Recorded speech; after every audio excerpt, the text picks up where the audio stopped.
Hi, I'm Dr. Julie Apker, Director of the COM Master's Program, and if you're watching this video, that means that you're either a new student who is going to be assigned a temporary advisor for your first 12 hours, or you might be a returning graduate student who is brushing up on how to approach a permanent advisor. So I'm going to first welcome new people as well as welcome returners back, and then overview a little bit about the temporary advisor process, and then move on to the permanent advisor process.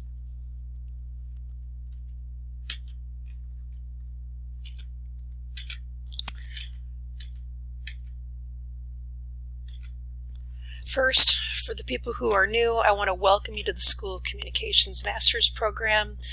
We are excited that you are here, and we want to make sure that you know that you're going to be learning from award-winning faculty, engaging in research and collaborative projects with faculty and other students, as well as collaborating in experiences that you can apply to careers in communication. So let's go over first the temporary advisor.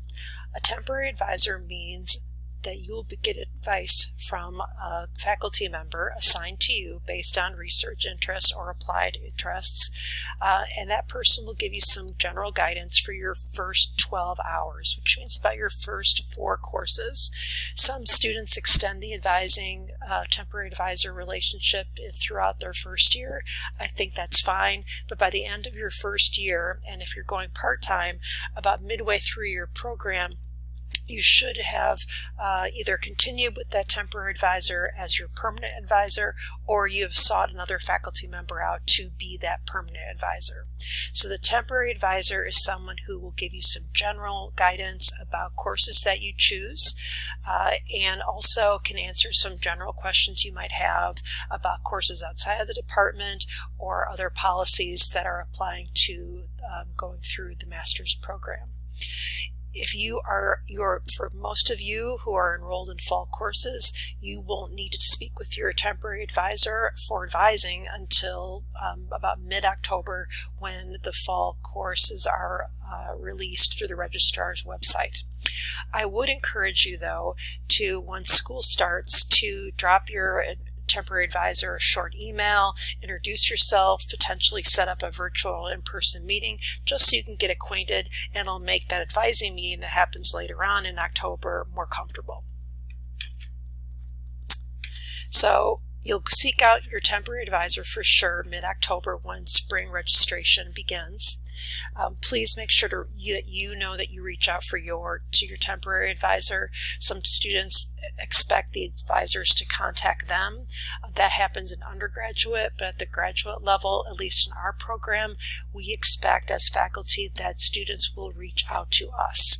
And that can be, again, an informal but professional email introducing yourself and requesting 15 or 20 minutes, maybe a little more, to get your spring registration underway. You will enroll yourself going forward for courses through the GoWMU website. Most of your classes you will register for yourself. Once you get to your capstone hours, or if you might want to go outside the department, you may need some assistance, and if that happens, please either seek me out or your permanent advisor. Which is a great segue into who is your permanent advisor and the program of study advising. So let's pretend that you have gone through your first year or so, first 12 to 15 hours, and you are looking for a permanent advisor. I would recommend you have a couple choices. The first is to continue with your temporary advisor if you're happy with that particular match and you have research or applied interests that work well together. I would advise you to see if your temporary advisor would like to continue the relationship as your permanent advisor. However, you might have taken some courses along the way where you've been exposed to other faculty, or maybe you've had other experiences where you've gotten to know other faculty, and you are more interested in seeing if that person will be your permanent advisor.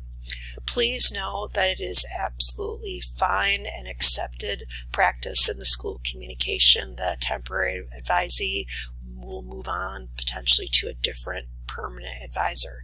There is going to be no negative repercussions, and your temporary advisor just needs to be, as a courtesy, notified that you have moved on to another faculty member. So it's very normal and expected behaviors.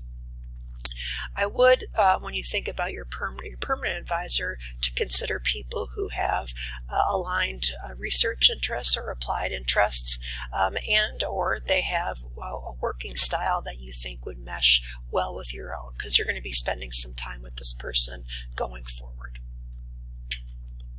So just to overview what a permanent advisor does, and everybody's a little bit different in their specific style and their scope of responsibilities, but in general, the School of Communication expects your permanent advisor to advise you as a student after your first 12 hours. The permanent advisor also is the person who supervises your capstone experience. There's videos about each one: thesis, professional project, or comprehensive exams. And this is the person who will also complete graduate student annual review.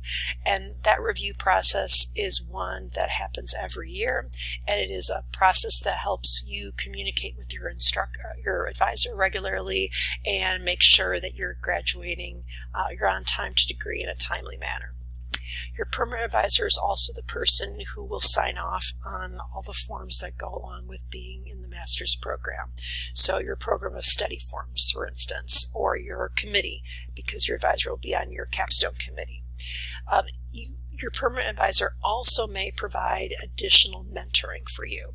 So, for instance, if you have shared research interests, you might collaborate on a scholarly paper for a conference in addition to your capstone capstone experience.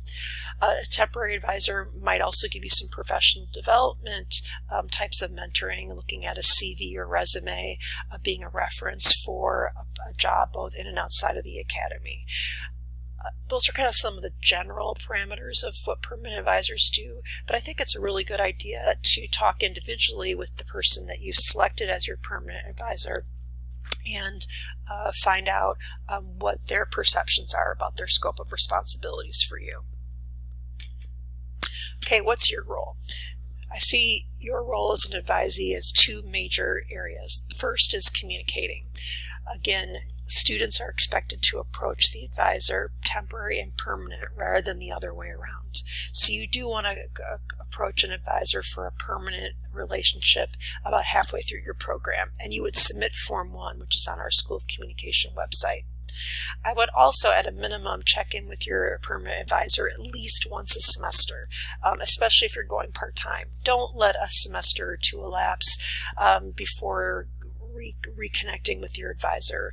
It could be a short email, it could be a brief office visit, virtual or in person, but they want to know what's happening with you, and it's a good way of checking in and seeing if everything's moving along smoothly. You also want to have conversations about your progress towards degree, including your expectations, updates of things that are happening in your life that might be influencing your progress toward degree, and also ask them for advice and information about what you can do to develop yourself professionally, whether as an applied communication practitioner or a future academic. Your role is also one of tracking. So we expect students in the School of Communication to do tracking of their own academic work. There's a program of study form, Form 2B, where you can pencil in or write in, however you see fit, all the courses and grades in the semesters in which you've taken them. I encourage my advisees to bring that form with them to all of our advising meetings, because it's a great common set of information that we can look at to help them plan future courses and then their future capstone experience as well. So that's an advisee expectation for me. Other instructors may not feel that way, but I think it's a good way of finding out how you're keeping on track with your coursework. You will ultimately have Form 2B signed and submitted to the registrar's website, so you can graduate. That's an important important piece of information. There's a different video about how to apply for graduation, which goes through all the details, but just know that you will need to ultimately get your program of study form signed and submitted to the registrar's office. I'm going to wrap things up by just pointing you to a few additional resources that can help you along the way, but with it advising and with other matters. So we have a graduate handbook that has tons of details, forms, checkoff sheets about many different matters pertaining to graduate education at Western and specific to the School of Communication. So that's online. There are several videos I've created about specific capstone pathways and forms and applying for graduation. Like I mentioned, there is a wonderful capstone overview video from Dr. O that's been very helpful.